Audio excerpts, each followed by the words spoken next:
Bismillahirrahmanirrahim. Alhamdulillahirabbil alamin. Arrahmanir rahim. Iyyaka na'budu wa iyyaka nasta'in. Shiratal ladzina an'amta 'alaihim ghairil maghdubi 'alaihim. Assalamualaikum warahmatullahi wabarakatuh. A'udzu billahi minasyaitonir rajim. Bismillahirrahmanirrahim.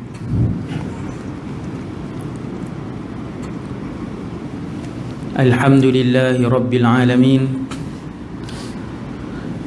Wassalatu wassalamu ala asyrafil anbiya'i wal mursalin. Sayyidina wa habibina wa syafi'ina wa qurrati a'yunina Muhammad ibn Abdillahil amin wa ala alihi wa ashabihi wa man tabi'ahum bi ihsanin ila yaumiddin. Wa la hawla wa la quwwata illa billah al-aliyyil azim.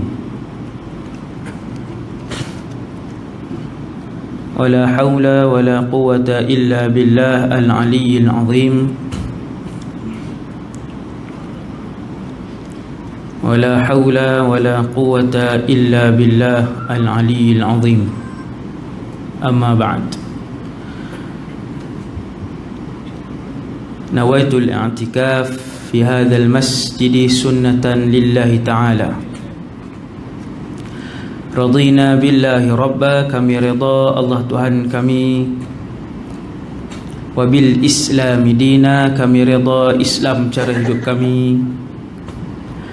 Wa bi Muhammadin nabiyyan wa rasula, kami juga rida bahawa Muhammad sallallahu alaihi wasallam seorang nabi dan rasul. Terima kasih pada Fadil pengerusi majlis, yang bahagia Tuan Imam, jawatan kuasa, seterusnya muslimin dan muslimat yang dirahmati Allah Subhanahu wa taala sekalian. Bulan lepas kita bercakap tentang seorang daripada umat Nabi Muhammad sallallahu alaihi wasallam yang asalnya tidak Islam, yang asalnya seorang peminum arak, tetapi diberikan hidayah oleh Allah Subhanahu wa taala untuk menjadi sayap kanan ataupun sayap kiri Nabi sallallahu alaihi wasallam di dalam menyebarkan Islam, Umar bin Al-Khattab radhiyallahu anhu. Bulan lepas kita tengok 5 ayat lebih kurang ayat Al-Quran yang turun bertepatan dengan apa yang disebutkan oleh Sayyiduna Umar radhiyallahu anhu. Selain daripada ayat Quran, sifat kepimpinan Sayyidina Umar juga disebutkan di dalam kitab Taurat dan Injil. Orang besar ni, orang hebat. Tak pelik lah kalau kepimpinan Sayyidina Umar disebutkan dalam kitab-kitab langit yang lain seperti Taurat dan juga Injil. Ketika umat Islam berjaya menawan Baitul Maqdis selepas Nabi wafat, Abu Bakar nak jadi pemerintah. Kemudian Sayyidina Umar, pada zaman Sayyidina Umar dua kerajaan besar dikalahkan, iaitulah Rom dan Parsi. Bila dua kuasa terkuat dunia kalah dan berada di bawah pemerintahan kerajaan Islam Madinah, antara kawasan yang akan diserahkan kepada kerajaan Islam Madinah, pusat pemerintahan ketika tu adalah Baitul Maqdis, yang di dalamnya ada Masjidil Aqsa. Abu Ubaidah bin Al-Jarrah waktu tu terus dilantik menjadi menteri besar Masjidil Baitul Maqdis zaman Sayyidina Umar. Sayyiduna Abu Ubaidah Al-Jarrah, orang hebatlah, sahabat yang hebat, salah seorang yang juga dijamin syurga daripada 10 orang tu. Maka Abu Ubaidah Al-Jarrah radhiyallahu anhu hantar surat pergi ke Madinah, depa nak serah kunci-kunci Baitul Maqdis di tangan Sayyidina Umar sendiri. Jadi Madinah pun siaplah pusat pemerintahan. 1/4 ketika itu dunia di bawah Madinah. Bersiaplah tuan, bersiap. Pengiring dengan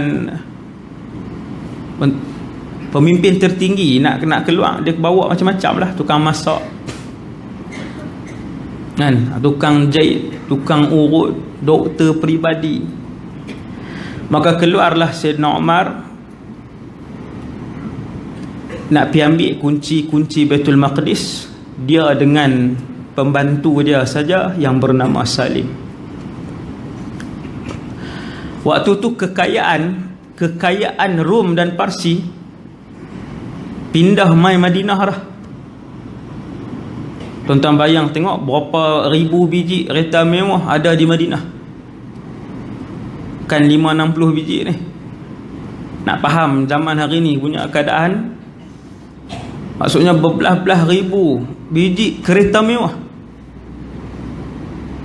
Sayyidina Umar dia pilih sebuah saja.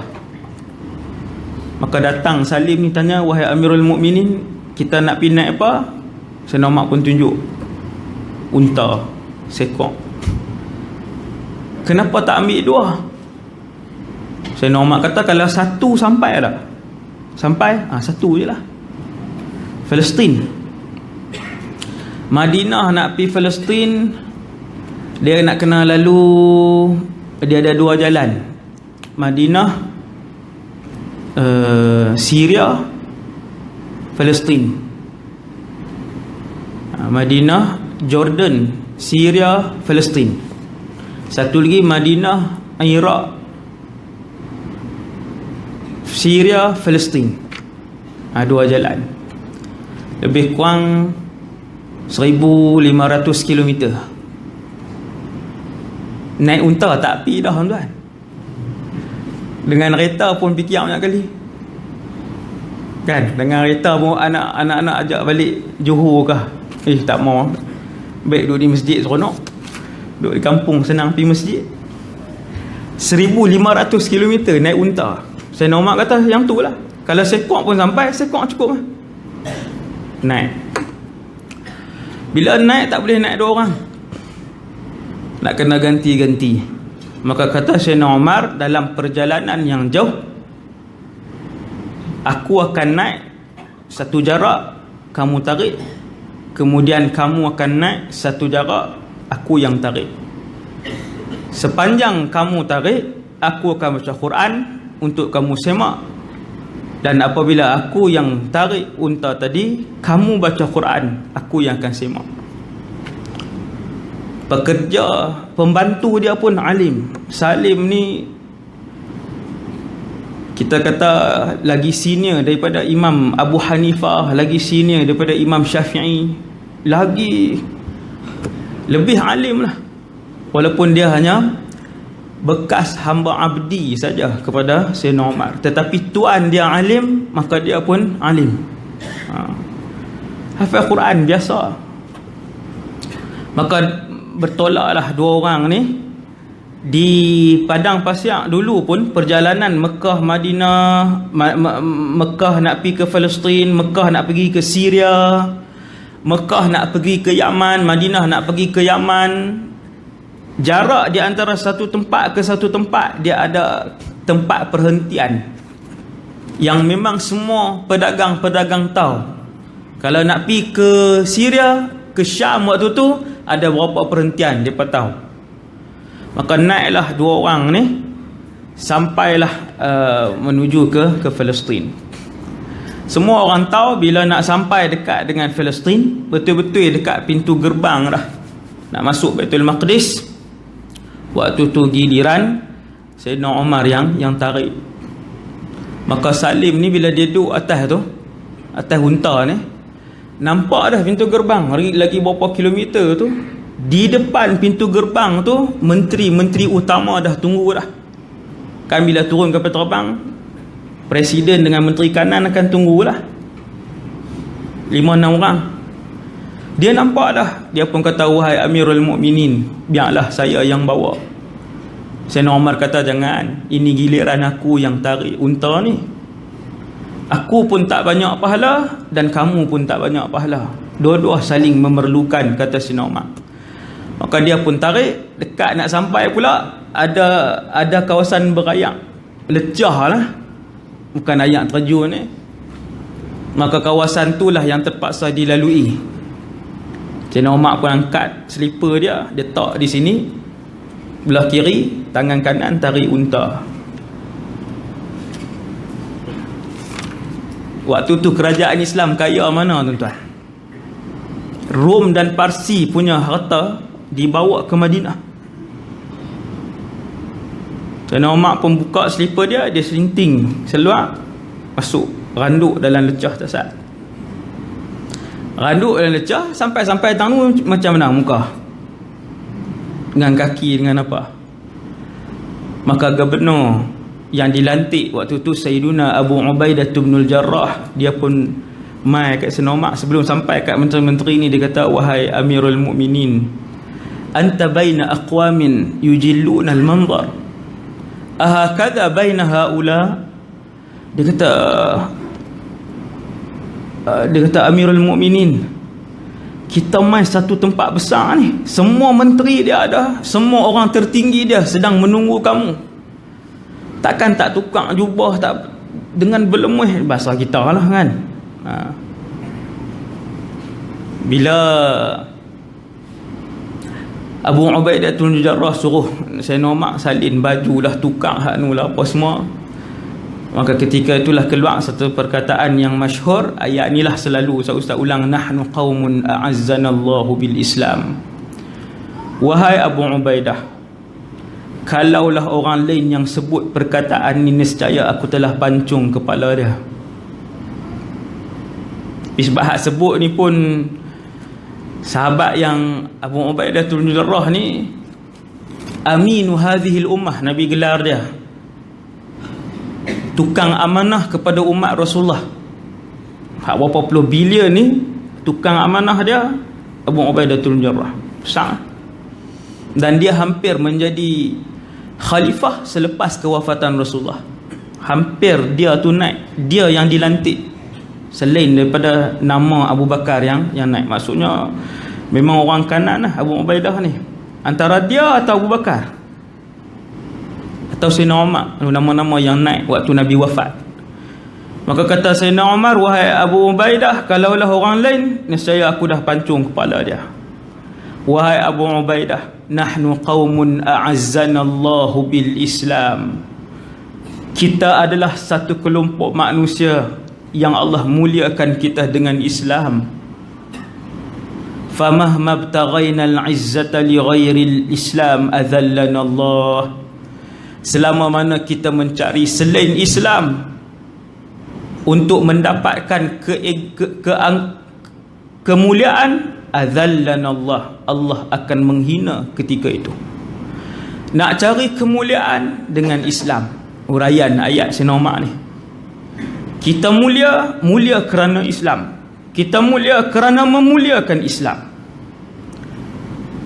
paling kurang kata Abu Ubaidah, basuh dulu kot kaki, nak suruh juga. Lepas pun ambil ayak sikit, Sayyidina Umar pun basuh lah dah, randuk selut tak saat ni kan, basuh-basuh apa semua, pakai slipper elok lah, basuh pakai slipper, lalu masuk ke dalam. Dia bandar dulu ni, kalau bandar utama dia akan ada kota. Tuan-tuan tak boleh bayang kot, kita tak ada kota Kuala Muda dah lah Kedah, dengan kota Kuala Kedah tu pun tak nampak apa dah kan. Di negara Arab, kalau di Syria, kota-kota ni masih utuh. Bahkan apa nama ni, apa dalam bahasa Arab, Colosseum tu, yang tempat ada tangga tu, Colosseum yang terbesar di dunia ada di Syria, masih elok lagi. Dia pernah jadi pusat pemerintahan Rom, Syria ni. Jadi satu bandar dia akan buat kota, keliling tu tembok yang tak tahu Zado pirtok lah, memang bata dia besar ni, tebal tu, berapa bata dia susun tu, tembok yang besar. Lepas tu dia ada pintu 1, pintu 2, pintu 3, pintu 4. Lepas tu masuk dalam, ada yang 7 lapis bawah, ada yang 4 lapis bawah, ada yang macam tu. Baitul Maqdis pun kota yang besar dan kukuh ketika itu. Mereka buat majlis, nak serahkan kunci kepada ketua orang Islam, Amirul Mukminin, yang mana ketika itu keseluruhan menteri-menteri kanan ada ketika tu bersama dengan para ulama, kira mufti Kristian lah,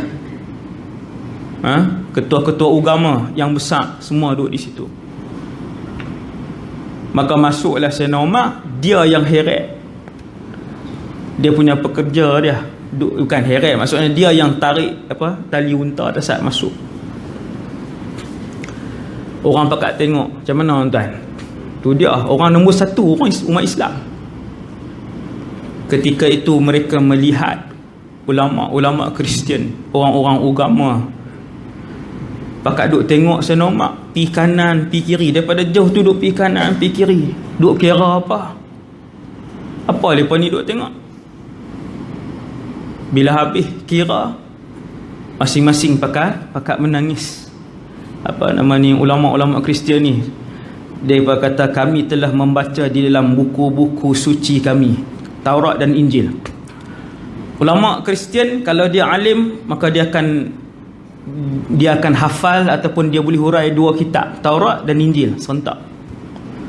Kami mendapati di dalam buku-buku suci kami, annalladhi yatasallamu mafatih Baitul Maqdis, bahawa sesungguhnya yang akan mengambil dan menerima kunci-kunci Baitul Maqdis, hakimun adil, adalah seorang pemerintah yang adil. Yamshi, dia berjalan kaki, wa ghulamuhu rakib, pembantunya menunggang, fi thawbihi 17 raq'ah, pada bajunya ada 17 tampalan koyak. Kitab Taurat, Injil sebut 17 tu rupanya yang ulama-ulama ni duk kira ni. Waktu 2, 3 cukup 17. Menangis mereka dan sujud kepada Allah Subhanahu Wa Ta'ala. Sungguh inilah pemerintah yang disebutkan oleh Allah Subhanahu Wa Ta'ala, lambang keadilan, ramzul adli.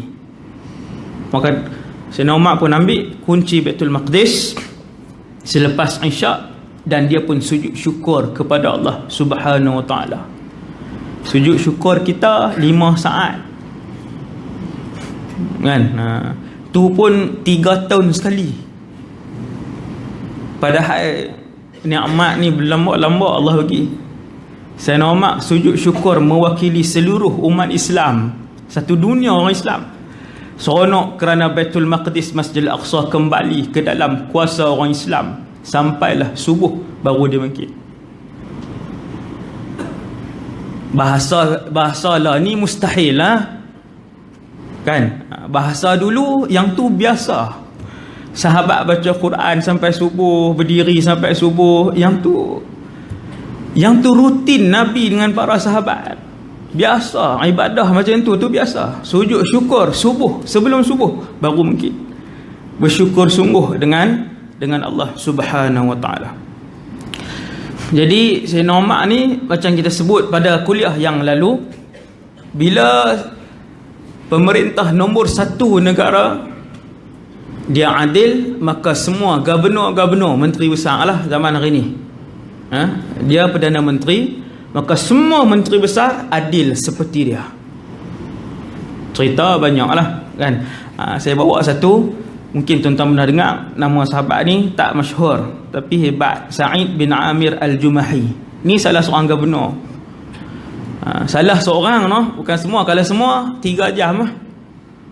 Ni seorang aja, saya sebut sikit je kisah dia. Salah seorang yang tak masyhur pun. Sa'id bin Amir, dia masuk Islam bila satu hari kerajaan, waktu tu Nabi masih hidup, Nabi di Madinah, kerajaan Mekah buat pengumuman nak bunuh seorang sahabat Muhammad, pendukung agama Islam, iaitu Khubayb bin Adi. Dia buat pengumuman, semua pakat mai tengok. Memang dia nak ajak semua mai tengok, nak bunuh ni Khubayb bin Adi radhiyallahu anhu, yang ditangkap secara tipu. Kalau cerita macam mana cara Khubayb ditangkap pula, dia jadi lagi panjang. Lepas tipu Rasulullah, tangkap Khubayb. Waktu tu Nabi marah, dan Nabi buat qunut nazilah ketika tu. Ni punca qunut nazilah ni. Lepas bohong kan, bohong Nabi nak guru agama, guru Quran apa semua di kalangan sahabat yang mahir, Nabi hantar ramai. Sampai di tengah jalan depa bunuh. Sampai di tengah perjalanan depa kepung, bunuh. Yang hidup dijual kepada pendendam yang berdendam dengan pembunuh-pembunuh saudara mereka dalam peperangan Badar. Antaranya Khubayb. Khubayb ni sahabat, sahabat Rasulullah. Maka ada orang yang dendam dengan dia, orang pun beli dia, orang Mekah beli, kemudian dibunuh di khalayak ramai, depa buat iklan. Maka kata Sa'id bin Amir, waktu tu dia tak Islam lagi, aku pun pi. Ramai di Tan'im. Pembunuhan tu dilakukan di Tan'im, luar tanah haram.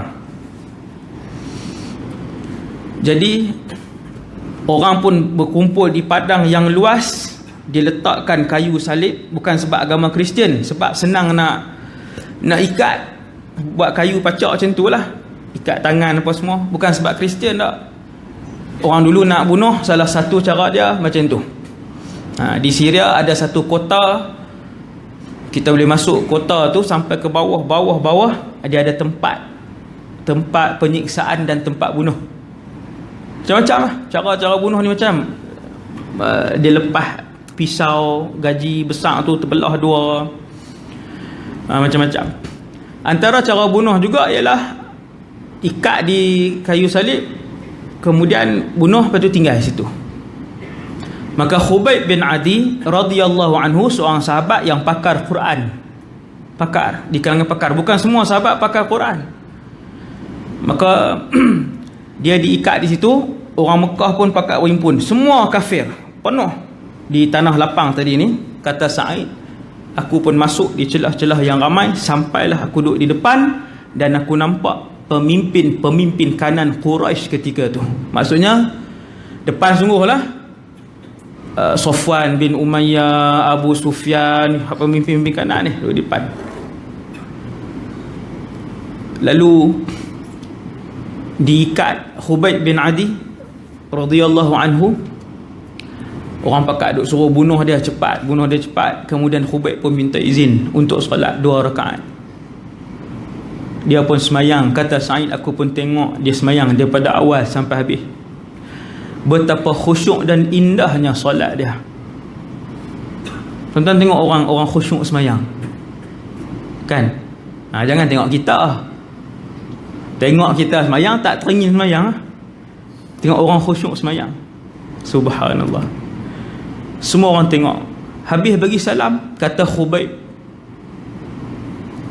kalaulah bukan kerana aku risau kalian menyangkakan aku takut mati, nescaya aku akan panjangkan solat ni. Khubayb pendekkan solat supaya orang kafir yang tengok dia tidak menyangka bahawa sehari kalau dia mayang panjang, orang kata ni takut lah tu. Tak. Tengok bercakap. Sehari memang mati, memang akan mati Khubayb ni, tapi percakapan dia, aku pendekkan supaya kalian tidak menyangka bahawa aku takut untuk mati. Lalu dibunuh Khubayb, dipotong sikit demi sedikit dia punya badan dia. Potong sikit-sikit, potong tangan kanan, potong tangan kiri. Kemudian pemimpin Quraisy tanya, wahai Khubayb, kalau kami minta tebuskan diri kamu dengan Muhammad, bolehkah waktu lah ni? Ni sakit ni. Sakit ni, potong. Maka kata Khubayb, seandainya kalian minta untuk dicucuk satu duri pada badan Muhammad, itu pun tidak akan aku benarkan untuk kalian lakukan. Boleh sebut lagi tuan-tuan, no? Bukan potong kuku kan, bukan kerak rambut, potong badan ni. Pemimpin Quraisy nak tengok iman sahabat ni.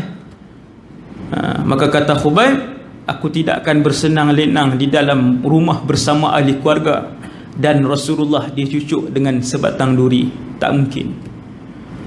Dengan Nabi, potong, dikatam, kena katam hidup-hidup. Sebelum menghembuskan nafas yang terakhir, dia pun pandang ke langit, dia kata, Allahumma hsihim adada, ya Allah, kira mereka ni seorang-seorang. Waqtulhum bidada, bunuhlah mereka kesemuanya. Wala tubqi minhum ahada, jangan tinggal seorang pun. Sahabat ni doa ni. Lepas tu dia meninggal syahid. Khubayb ibn Adi radhiyallahu anhu. Waktu tu kata Sa'id, bergementar seluruh tubuh aku. Lalu aku menunggu balasan daripada Allah yang datang daripada langit. Dia pun tak tunggu lama, dia pun balik. Balik malam tu dia duduk fikir, Sa'id bin Amir ni, dia kata, agama apa yang orang membuatkan satu orang begitu mencintai Muhammad sallallahu alaihi wasallam? Agama apa yang membuatkan satu orang sanggup menggadaikan nyawa dia untuk agamanya? Agama apakah? Dia duduk fikir. Dia kata, tidak akan ada agama melainkan ia adalah agama yang benar dengan mengorbankan pengorbanan yang besar macam ni. Dia pun masuk Islam. Tu cerita Sa'id bin Amir masuk Islam. Kemudian Nabi pun wafat, dia hidup dengan Rasulullah lah. Dia pergi ke Madinah, hidup dengan Nabi, belajar dengan Rasulullah apa semua. Nabi wafat, naik Abu Bakar. Abu Bakar pun wafat, naik Sayyidina Umar. Sayyidina Umar jadi khalifah. Dia pergi jumpa Sayyidina Umar, dia bagi nasihat. Ni sahabat. Dia kata, ya Amirul Mukminin, ittaqillah. Wahai pemerintah orang Islam, bertakwalah kamu kepada Allah. Bukan email lah, bukan WhatsApp, pergi depan. Dia kata ittaqillah. Padahal itu saya normal lah tu. Ni kata sahabat ni.